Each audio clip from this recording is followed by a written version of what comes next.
estatuaren errepresioa, fasismoaren gorakada, azken urteetan joera arriskutsuak ikusten ari gara.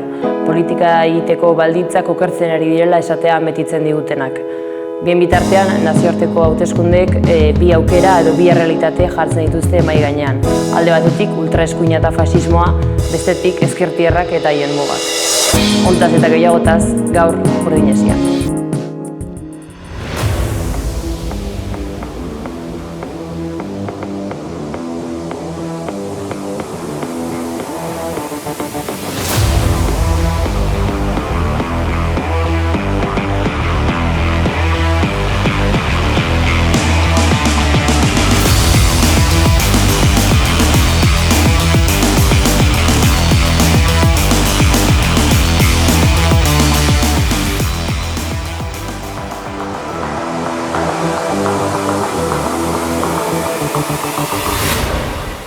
Ongi etorri. Hasi baino lehen, gaurko gure hizlariak aurkeztuko ditut. Gurekin ditugu Peio Ormazabal, Jon Agirre eta Ander Goiatxe. Gabon eta eskerrik asko. Gabon zuri. Eta besterik gabe, heldi ezaiogun gaurko lehen berriari. Hasi dira epaile aurrean deklaratzen, martxoaren 24ko ikasle greban atxilotutako ikasleak. Hezkuntza erreformen aurka eta hezkuntza sistema sozialistaren alde egindako manifestazioan, desordena publikoak eragitea egozten diete auzipetuei. Aurreko kurtsoko martxoko hilaren greban 34 atxilotu egon ziren eta datozen hilabetetan epaitegin aurrean deklaratu beharko dute. Batzuk jada hasi dira. Urriaren 21ean hasi ziren auzipetuen deklarazioak. Egun horretarako 5 gazte zeuden deklaratzera deituta. Urtarrilera bitartean deklaratuko dute gainontzeko 29 auzipetuek. Euskal Herriko Unibertsitateak gainera diziplena prozedurak ireki ditu atxilotutako 34 ikasleen kontra, baina une honetan geldirik daude horiek, prozesu judiziala bukatu bitartean. Eta, nola ikusten duzue hau, uste duzue joera baten baitan kokatu behar dela eta zer derituzue EHUk esan izanaz, neurri errepresiboak hartuko dituela. Nik azte gota behin, esanguratxo irutzat, nola, Euskal Herrien lago tradizio politikoan, zer represio kasun aurrien, lago konsensu o determinazio bat erakuste zanez, eta emateula gaur egun ezer ez dela pasatzen. Eta olago adibideen ikuste, diela adieraz garrienak ikusteko, nola izaskuen mugatzen ez, politikiteko, eta olago grebak eta aurrea emateko aukerak eta posibilidadiek. Esategoz, olago pikete mierda batzuatik otamalau atxilotu egotie, eta guztiz normalizatzen egotia bidez kampusetan ertzainek sartzie, erakusgarri dalako ez, benetan bizitzen ari garen egoeran, murrizketa dagoela politikiteko aukeran gainin. Nik esango nuke, de facto honek suposatzen duela unibertsitatean piketaren figuran beraren ilegalizazio bat edo horako grebagun batean desnormalizazio minimoaren aurrean horrela tamainako erantzun bat ikusteak hori suposatzen duela, baina erantzuten diola azken urte luzeetan ikusten ari garen askatasun politikoen edo politika egiteko margenaren murrizketa bat unibertsitatean, izan segurtasun kamarak normalizatu dira aspaldian, segurtasun pribatuko enpresak asteko guztietan 24 ordu santzen dituzte kampus denak, baina horiek dira agian adibide muturrekoenak, baina uste dut prozesu honek eragiten diola aktivitate politiko txikienari ez, esaten dizute non jarri ditzakezun kartelak, astoratzen dira kontzentrazioak baimenik gabe deitzen baduz, eta nolabait normalizatuta geneuzkan askatasun politikoak pixkanaka desagertzen joaten dira eta normalizatuz joaten gara, eta guztia egiten da gainera unibertsitatearen funtzionamendu onaren izenean, edo nolabaiteko diskurso guztion hobe beharrez hariko bagina bezala, eta praktikan egiten dutena da unibertsitatean politika egiteko aukera, instituziora bertara mugatu eta politika independientea baztertu. Eta ados nago, gainera ere, nik uste dut normalizazio horrekin batera, badirudi ere EHUk jarrera beligerante bat hartu dela, ez? Eta errektore eta taldeek zentzu horretan neurri, orain artean, azken urteotan ikusi ez diren neurri batzuk hartzeko intentzioa adierazi dutela, ez?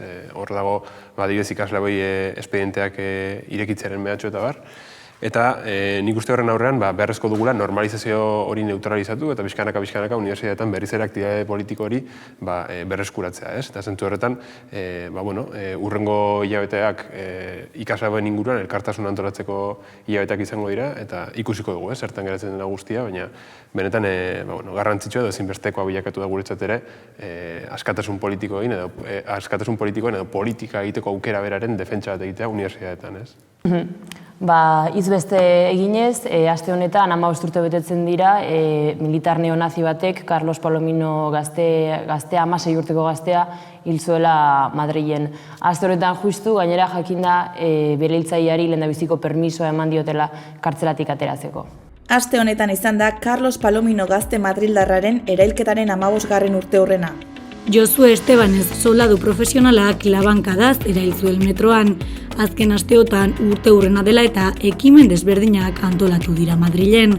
Horien artean ostiralean manifestazioa egin zen. Urteurren betean, aste honetan bertan jakin dugu bere hiltzaileak kartzelatik irtetzeko 5 eguneko baimena jaso duela. Zer pentsatzen duzue berri hontaz? Nik aiparri irutzat, o aipatzeko irutzat, denbora asko pasaba, baina indiken nola eztabaida igualak reproduzitzen ez, emateola bi grupuzkolon arteko lehia bat bezala, juliganan arteko burruka bat, Carlos Beajuntzalako militar fascista honi rekriminatzea ze kamiseta zaken, eta nik uste benetan ez gehala kostiente, olako grupuzkuluk bere lasaitasun oso zibiltzeen nien, ze problema sortzeien, bai politika egiteko orduan, eta bai, kolektibo zaurgarrienak dakeben indefentzio ez, nolako grupun aurrean. Esan da, behiek esaten behin hizkuntzi erabilie, zertetzeko lagot de caza, kontra maricones, guarros, pies negros, putas o transexuales, eta benetan, ze importantean, hauen kontrako, esango dinamika bateo, eta nindarrak batzi ez, hortako. Eta, adibide bezala, gertu harrapau izan ditelako, Burgosen, nola egon izan zen olako grupuzkolo batzuk behaien lasaitasun osoz, benetan horiei kontra egiteko organizago arte, eta gaur egun nazi batek ezin du kalin lasai ibili gare baten bezala. Eta hor, Iruñako adibideen ikusten garbile dela, ez? Olako egun juligan etortzen alin mazeskizuen tabernia errebentatzea, evidentemente lorak eta eskuek ora altxauta ez die gelditzen. Nik heldu nahiko nik errei, ez? Iruñeko adibideak argi uzten duelako gurean ere gerta daitezkela olakoak, ez? Eta benetan fasisten presentzia kalean konbatitu beharreko zerbait dela, ez? Zentu horretan nik ezinbesteko ikusten dut ere gu geuk tare hori benetan garrantzi sartzea, ez? Azken finean politika egin izateko kaleetan beharrezko gaitugu ere presentzia bat edukitzea eta olako grupuzkulo, fascista, neonazi eta abarrak neutralizatuko dituen aktibitate bat eramatea, ez? Askotan ere, aipatu beharra dago, oso aktibitate, ez dakit, asko seinalatzen den aktibitate dela, edo gutxienez kriminalizazio saiakera asko jasotzen dituen aktibitate dela, kalean egiten den lan hau. Eta nik uste zentzu horretan guk guzti hori antolatu eta auspotzeaz gainera aitortza bat ere eman behar diegula kalean, fasisten aurrean eta lan egiten duten jendeari, ez? Eta, ikusiko dugu ere, urrengo urtetan bilakara nola ematen den, baina, pixkanaka badirudi antifascismoa bera ere zabaltzen ari dela, kaletan presentzia erabazten ari dela, eta hortik ere garantia batzuk sor daitezkela benetan politika egin izateko, ez? Bai, hala da. Lehen aipatu dugu ze jarrera hartzen duen estatuak ikasleekin, adibidez, 4 kontenedore ziztrin botatzeagatik. Eta aste honetan bertan ikusi behar izan dugu nola gerra zikineko kriminalak era arroskan azaltzen diren telebistan, esanez ez daudela ziurrea kartzelan gau bat ere pasazuten. Nabarmena denez, Jose Barrio Nuevoren elkarrizketa hitz egiten ari naiz. Barrio Nuevo Espainiako barne ministro ohiak gerra zikina antolatu zuela aitortu du El País egunkarian egindako elkarrizketa batean. Besteak beste, Jose Mari Larretxea eta politiko militarreko kidea baitzeko agindu zuela adierazi du. 10 urteko kartzela zigorra ezarri zioten Mareiren baiketagatik, baita Rafael Bera segurtasun idazkari izandakoari ere. 3 hilabete soilik pasatu zituen kartzelan, Jose Maria Aznarren gobernuak indultua eman baitzion. Bueno, eta zer deritzozue? Bai, nik hasteko esango nuke, Jose Barrionegok esaten duena ez dela ez ezaguna den zerbait, ez dagoela notiziari bere horretan. Agian balio digula ikusteko zeinen hotz eta kalkuladorea edo gordina den politika burgesaren muina edo nolabait burgesiaren indarrek erasotzeko beharra dutenean ze ostasun eta ze kalkulo gaitasunekin egiten duten eta hilak puntan jartzeko modukoa da Barrionegok esan zuena. Behin hau esan da, esan nahiko nuke kezkagarria iruditzen zaidala horrelako adierazpen edo gertakariak salbuespen modura ulertzea eta ez estatu burgesaren izatearen parte bezala. Esan nahi duena da, gerra zikina ezela izan estatu jakin batek egindako akatxo bat edo Euskal Herriko partikulariade bat, baizik eta estatu orok bere burua arriskuan ikusten duenan edo nolabait dinamika irautzaile posibleak identifikatzen dituenean hartzen duen jarrera dela. Eta beraz, ezin diogula estatuari eskatu. Ez dagoela horrelako jarrerarik izango ez duen estatu bat, eta beraz ezin diogula estatuari eskatu ez egindako mina onar dezan, ez da ere aitortza bat edo barkamenik eskatzea izan ere, estatua zehazki zerbait bada mina eta violentzia gestionatzeko eta hori monopolizatzeko aparatu bat baita. Bai, nik hortigen ez, argi eta garbi zuk esan bezala, emateula zegoze, impunidadez eta olako deklarazioak aitzitu denbora zuen, baina evidentiana da, estatuen inerentidan zerbait dala hau, eta aipau bezala mundu osun ematean aurrea ez. Eta, bueno, nik uste argi daola, bai judizialki, extrajudizialki, lehen esan da bezala, polizien bitartez, ego grupo paramilitaran bitartez, ego dana dalakue, behin ordena mantentzeko beharrezkotasun bat aurkitzen momentutik erabiliko dituela horrelako mekanismuek, eta esan da bezala, ez dela salbuespen bat, ego demokratizago aldan zerbait, baizik eta inerentiala estatue behai, eta hoxe. Bai, akaso hor, esan duzena, ez? Gerra zikinaren adierazpen hauek, gal, Batallón Vasco Español eta bar, salbuespen bat, edo korrupzio forma bat izatetik hartago, benetan militantzia politikoaren, eta kasu honetan Euskal Herriko askapenen alde borroka egin zuten militante politiko eta antolakunden kontrako neurri eta estrategia zehatz bat izan ziren. Eta zentzu horretan guk ere beharrezko dugu zentzu horretan sortzen den errelato horretan intervenitzea, ez? Askotan, auzi guztiaren izaera politikoa bera ere aldendu egiten delako edo aldetzen saiatzen direlako eta zentzu horretan guk hori ere borrokatu beharreko esparru bat badugu, ez? Hortik haratago ere, oroimen historikora joz, askotan entzun dugu galen biktimetaz eta hizketan, baina galen benetako jo puntuan edo egon zirenak militante politikoak izan ziren, antolakunde politikoak izan ziren, eta beharrezko dugu hoien izaera politikoa aldarrikatzea, ez? Bai, azkenean, izaera politiko hori ukatzea eta bizikidetzaren aldeko mezu huts bat zabaltzeak dakarrena delako, egungo gizartea bere horretan onartzea, eta azkenean klasetan banaturiko gizarte bat, ezinbestean gerran eta talkan dagoen gizarte bat izanik, gerra hori ukatzeak implikatzen duena da garaiaren posizioa onartzea, eta Barrionegok berak esaten du bere adierazpenetan, beraiek gerra batean erabaki batzuk hartu zituztela, batzuko gerrak eta beste batzuk zuzenak, eta, hau da, oker ibiliko inake pentsatzen badugu estatuak gerraren mentalidade hori ukatu duela, eta gaur egun horren esplizitua edo beharrezkoa espada da aurre egingo dion posizioa ahulagoa delako, baina jarraitzen dute mantentzen klase borrokan klase dominantearen ikuspegia, eta hori ezin dugu guk behintzat behi biztatik aldu. Adierazgarria da, ez? Nola ere aipatu duzun langileren nolabaiteko posizio askoz ere ahulagoa dagoen egoera honetan, edo gutxienez alternatiba iraultzailerik berarik ere ikusten ez den edo identifikatzen ez den garai hauetan, nola diren pixkanaka aurreko mendean egondako esperientzia desberdinak agerrarazten, ez?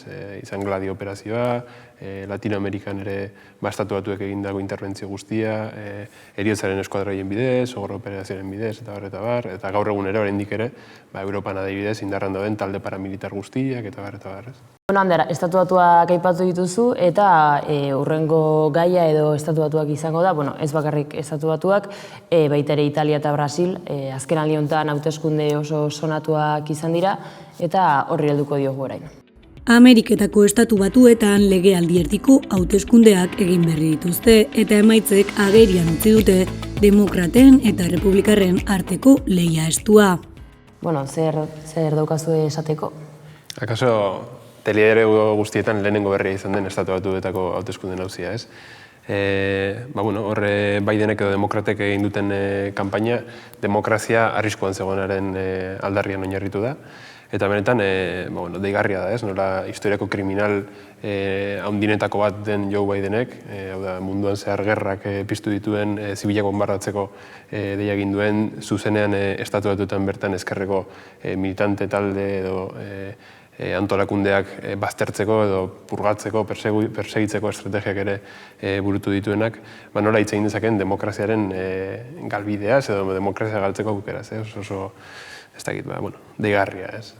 Bai, apur bat Latinoamerikara behira jarrita hegoalderantz joan da, ikusten ari gara nola indar progresistak deitu ditzakegunak edo behintzat mapan gorriz pintatzen diren indar horiek berriz ere gobernu ezberdinak hartzen ari diren eta badirudi Europako progresismoak edo begionez ikusten dituela esperientzia hauek eta uste dut behintzat zenbait ohar, zenbait aipamen egin beharko liratekeela, ez? Ikusten ari gara nola bai Italian, inkluso Estatu Batuetan ere errepikatzen ari den eskema antzeko bat, nola indar erreakzionario edo ultrasko indar bat eta ordenaren edo demokrazian bermatzaile den indar aurrerakoiago bat edo lehiatzen diren.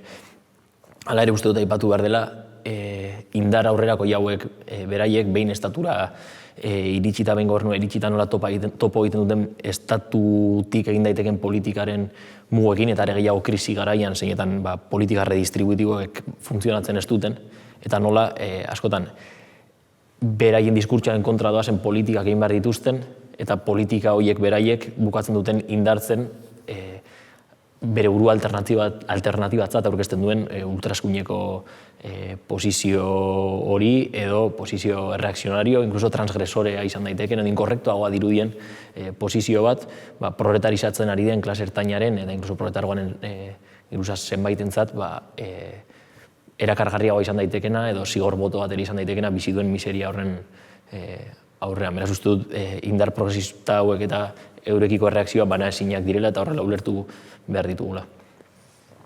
Ni uste Latinoamerikan ezain duzuna, ez? Dala 20. mendeko esperientzia eta 21. mende hasierako, sozialismo del siglo XXI bezala, horianan porrotan ondorio olako bat, esango du marka blanka bat bezala torrela guain, nun esperantza jartzen bertan aurreko zikloko irakaspenak ateagabe benetan, ez? Eta Europa trasladatze baldin badego asuntu eta italiko eta orokorrien Europan ematen edan bilakaeria, nik usteet berdina irantzute dola. Egeala inkapazidade badagola irakaspenetatik irakaspenak ateatzeko atzoko esperientzietatik eta hortiken, bai Sirizaren kolpe horita gero, nik usteet ez dakela inolako gaitasunik sozialdemokraziek Europan jartzeko proiektu politiko bat maigainin nun langile klasien benetako beharrak erantzun alditun, eta hortiken gaudela olako zirkulo baten, ez zuk esan bezala, guztiz determinauta dagoelako, bai esango dugu politika sozialdemokrata beha, kapitalan dinamikekin batea. Orduan, ezintasun horren aurrien, benetako beste batzuk hartze be, papel bat, transgresio hori irakuste ben, eta benetan alternatiba erreal bezala erakustuen bere burue, langile klase eta benetan proletarizatzen nahi den jende horren aurrien. Zait beste zer daukazuen gehitzeko, ez bada hala, hemen bukatuko da gaurko saioa. Baino ez genuke aipatu gabe utzi nahiko, Zumaian zentro sozialista berri bat aurkeztu dela aste honetan, eta hemendikan gure indar eta animo guztiak helarazi nahiko ginizkieke. Eta besterik gabe, eskerrik asko zuei eta eskerrik asko ikuslei.